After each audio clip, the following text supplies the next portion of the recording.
খিদিরপুরের ঘটনাস্থলে এলেন মুখ্যমন্ত্রী। ঘটনা তদন্ত হবে।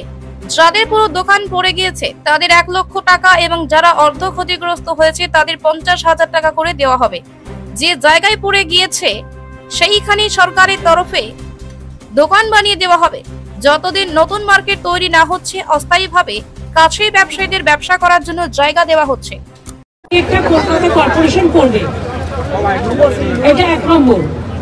2 নম্বর হচ্ছে যতক্ষণ মার্কেটটা তৈরি না হচ্ছে ততক্ষণ পাশে একটা জায়গা আমরা দেখেছি, সেখানে টেম্পোরারি একটা মার্কেট তৈরি করা হবে। যাদের দোকান পড়েছে তারা সেখানেই দোকান চালাবে।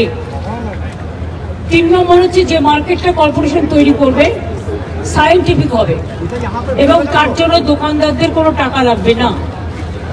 3 নম্বর হচ্ছে যে যাদের সবটা পুড়ে গেছে তাদের পরিবারকে চালানোর জন্য 1 লাখ টাকা করে আমরা দেবো, আর যার হাফ পড়েছে তাকে 50,000 দেবো। আর যেহেতু ওদের দিন আনে দিন খায়, তাই আমি চেষ্টা করবো কাল পরশুর মধ্যে, ববি আজকে তেহারটে গেছে, ফিরে আসুক, দেবলীনারও আসুক আছে, পুলিশের সাথে কথা বলে একটা সার্ভে তো করতে হবে কার কার নামে দোকান ছিল, কি ব্যাপার।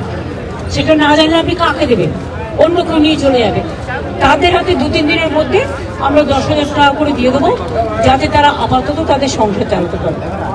আর তার মধ্যে আমরা শিফটিংটা করিয়ে দেবো। দিদি, আর একটা বিষয়, সেটা হচ্ছে দোকান পুড়ে গিয়েছে, সেই জায়গা থেকে দাঁড়িয়ে এই দোকানগুলো, আমি যেটুকু জানি আমি ততটুকু বললাম। দিদি, সম্পূর্ণরূপে কেএমসি থেকে অর্থাৎ কলকাতা কর্পোরেশন সম্পূর্ণটা রিনোভেট করে দেবে? হ্যাঁ রে বাবা, করবে।